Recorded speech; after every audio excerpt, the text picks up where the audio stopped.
Hadirin jamaah Jumat yang dimuliakan Allah Subhanahu wa taala. Laki-laki yang baligh berakal tidak boleh dalam 7 hari telinganya itu kosong daripada mendengarkan wasiat takwa.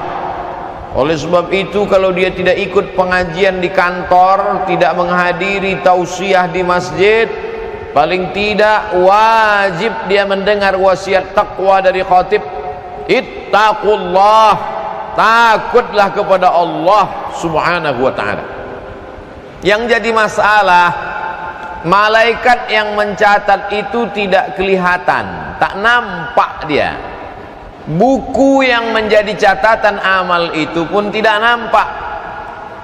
Sorga dan neraka juga tidak nampak, malaikat maut tak nampak, roh tak nampak, dan puncaknya Allah pun tak nampak. La tudrikuhul absaru, dia tak bisa ditangkap oleh mata. Wa huwa yudrikul absara, tapi dia bisa melihat mata.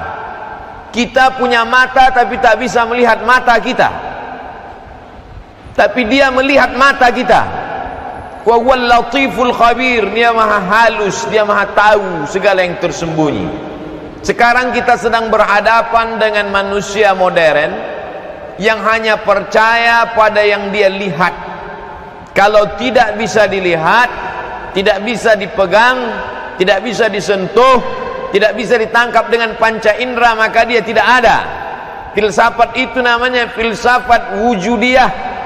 Wujudiyah diambil dari kata materi. Materi artinya benda.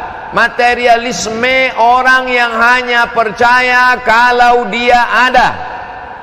Ini bukan aliran modern. Ini aliran sudah ada sebelum Nabi Muhammad SAW datang. Bisa kita lihat dalam surat An-Nisa ayat 153. A'udzu billahi minasyaitonir rajim. Yas'aluka ahlul kitab. Orang Yahudi meminta kepada Nabi Muhammad SAW an tunazzila alaihim kitaban minas sama'. Mereka mau melihat kitab itu turun dari langit dalam bentuk nyata, bukan wahyu yang masuk ke dalam hati Nabi. Mana Jibril itu? Mana kitab itu? Kenapa dia tidak kertas yang melayang-layang dari langit? Minas sama, kitaban, dalam bentuk buku dari langit. Barulah kami percaya. Apakah mereka itu melakukan perbuatan jahat kepada Nabi Muhammad SAW? Mereka tidak jahat seperti Abu Jahal, Abu Lahab. Perbuatan mereka melawan bukan dengan kekerasan, dengan senjata, tapi dengan perang pemikiran, brain wash, brain otak, wash cuci otak. Begitu yang dilakukan Yahudi menghadapi Nabi Muhammad SAW. Maka Allah mengingatkan Nabi Muhammad SAW, kalau hari ini orang Yahudi meminta engkau untuk menunjukkan mana kitab yang turun dari langit dalam bentuk kertas, faqad sa'alu Musa akbara min dzalik. Ingatlah wahai Muhammad SAW, mereka dulu meminta kepada Nabi Musa lebih hebat, lebih dahsyat, lebih parah, lebih kufur, lebih ingkar daripada itu. Apa yang mereka minta? Faqalu, mereka berkata, arinallaha jahrah, tunjukkan kami Allah itu nyata. Jahrah, jelas. Mana Tuhan itu? Mana Tuhan itu yang nyata? Baru kami percaya. Kita pun sekarang sedang menghadapi manusia-manusia seperti itu. Walaupun mulutnya tidak pernah menantang ustadz, belum pernah lagi ada jamaah yang tegak berdiri dan berkata, mana Tuhan itu Ustaz? Mereka memang tidak lantang berkata seperti itu, tapi perbuatan mereka menunjukkan bahwa mereka sebetulnya tidak percaya kepada Allah yang ghaib.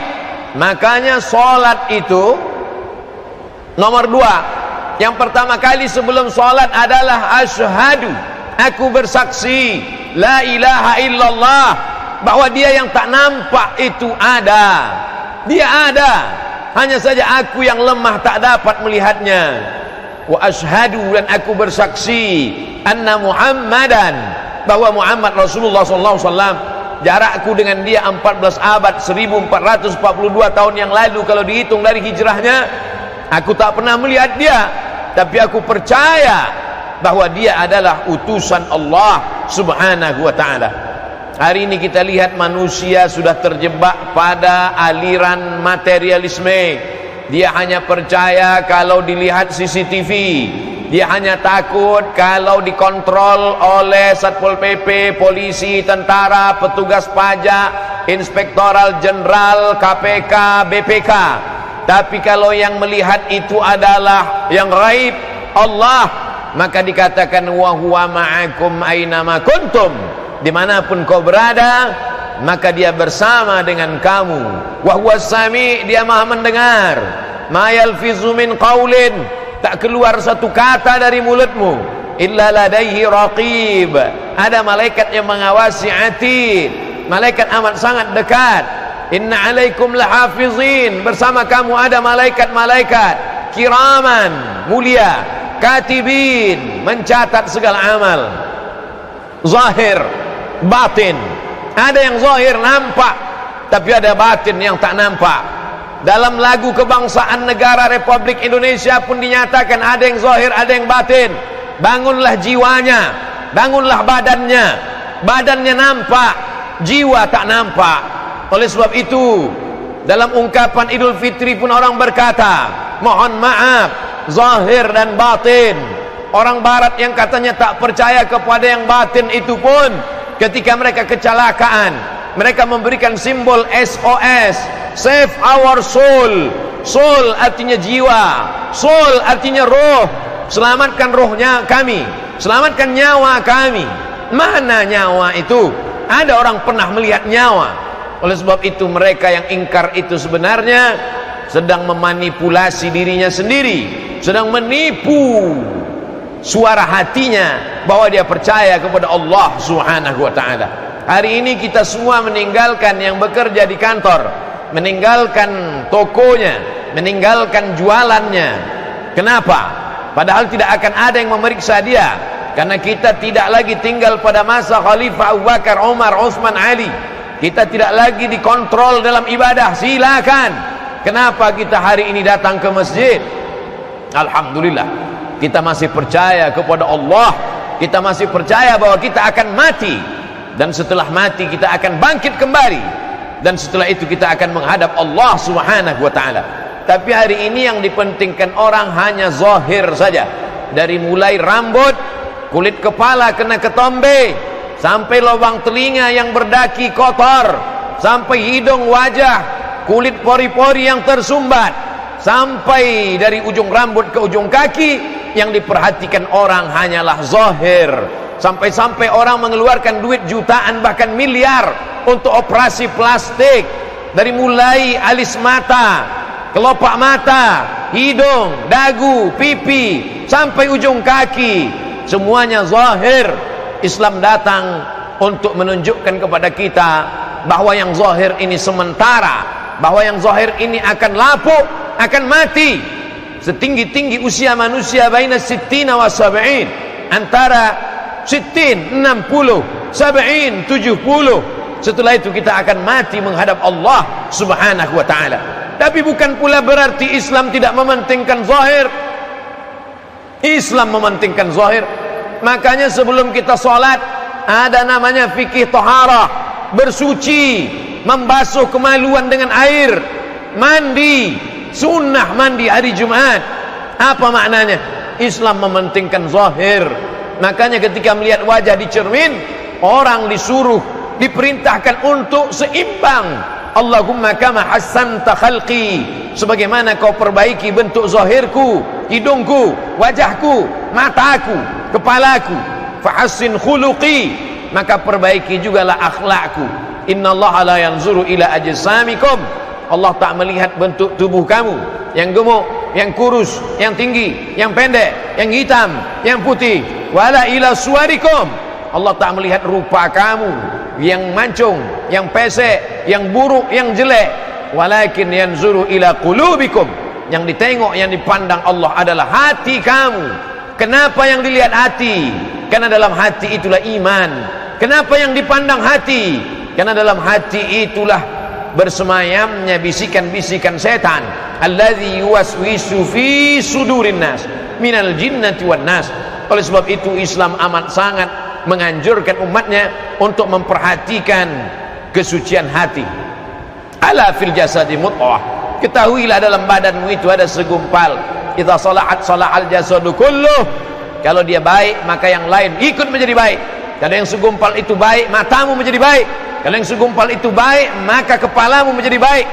Kalau yang segumpal itu baik, langkah kakimu ke tempat yang baik. Kalau segumpal itu baik, hayunan tanganmu ke arah yang baik. Idza fasadat fasadal jasadu kulluh. Tapi kalau dia rusak, maka yang lain ikut menjadi rusak. Ala wahyal qalb, dia adalah hati. Yang lain mengatakan jantung, jantung atau hati. Sebagian mengkombinasikan antara keduanya, jantung hati. Di sanalah bersemayam. Oleh sebab itu kita selalu mengusir bisikan-bisikan itu dengan berzikir. Kalau ada orang yang banyak salawat, Allahumma salli ala sayyidina Muhammad wa ala ali sayyidina Muhammad, tujuannya adalah untuk mensucikan hati. Kalau ada orang yang banyak berzikir, afdhalul dzikri fa'lam annahu la ilaha illallah, tujuannya adalah untuk mensucikan hati. Karena dalam hati itu ada karat, dalam hati itu ada noda, dalam hati itu ada kotoran. Kalla bal rana ala qulubihim, dalam hati itu ada satu titik.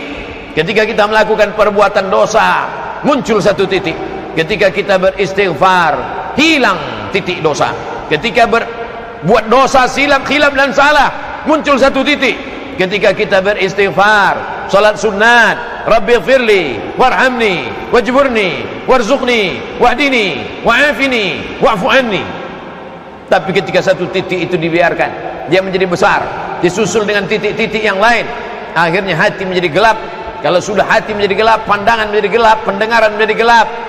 Summum bukmun amyun, peka, tuli, bisu, buta, la ya'qilun, akal tak lagi dapat diajak berpikir. Maka tausiah khutbah hanya sekedar angin lalu saja. Kenapa demikian? Karena zahirnya sehat, badannya sehat, tapi hati dalam keadaan sakit. Sakit yang tidak bisa diperiksa oleh dokter spesialis sekalipun. Yang tahu hanyalah kita dengan Allah subhanahu wa ta'ala. Apa hukuman Allah kepada mereka yang hanya percaya kepada yang zahir saja, tak percaya kepada yang batin? Fa'aqadhatshumus sa'iqatu bizulmihim, mereka disambar oleh petir yang menyambar. Makanya ketika mendengar petir, kita bertasbih, berkata kepada Allah subhana man yusabbihu bihi ar-ra'du wa bihamdih. Maha suci Allah. Petir, planet, kilat, guruh, guntur, semuanya bertasbih mengagungkan Allah subhana man yusabbihu bihi ar-ra'du wa bihamdih. Adapun mereka mati disambar petir. Kenapa? Karena mereka menantang Allah subhanahu wa ta'ala. Summat takhadhul ijla min ba'di ma ja'athumul bayyinat. Mereka menyembah patung anak sapi yang dibuat oleh Samiri, padahal sudah datang kebenaran. Nabi Musa sudah datang, Taurat sudah datang, tapi mereka tetap mengesampingkan kebenaran. Kalau ada orang yang tidak menerima kebenaran karena Nabi belum datang, kita tidak berjumpa dengan Nabi, tapi pewaris Nabi sudah datang. Al ulama warasatul anbiya, ulama pewaris para nabi. Tapi kalau tetap juga mencari-cari anak sapi, tetap juga menyembah makhluk, maka sesungguhnya apa yang akan terjadi? Allah akan menurunkan hukuman. La ta'murunna bil ma'ruf, ajak orang berbuat baik, wala tanhauna 'anil munkar, larang orang dari perbuatan mungkar. Tidak ada kemungkaran yang lebih hebat daripada menggantungkan harapan kepada selain Allah. Bani Israel menggantungkan harapannya kepada patung anak sapi. Bagaimana dengan manusia modern? Menggantungkan harapan pada SK, menggantungkan harapan pada gaji 13, menggantungkan harapan kepada ruko, menggantungkan harapan kepada kebun.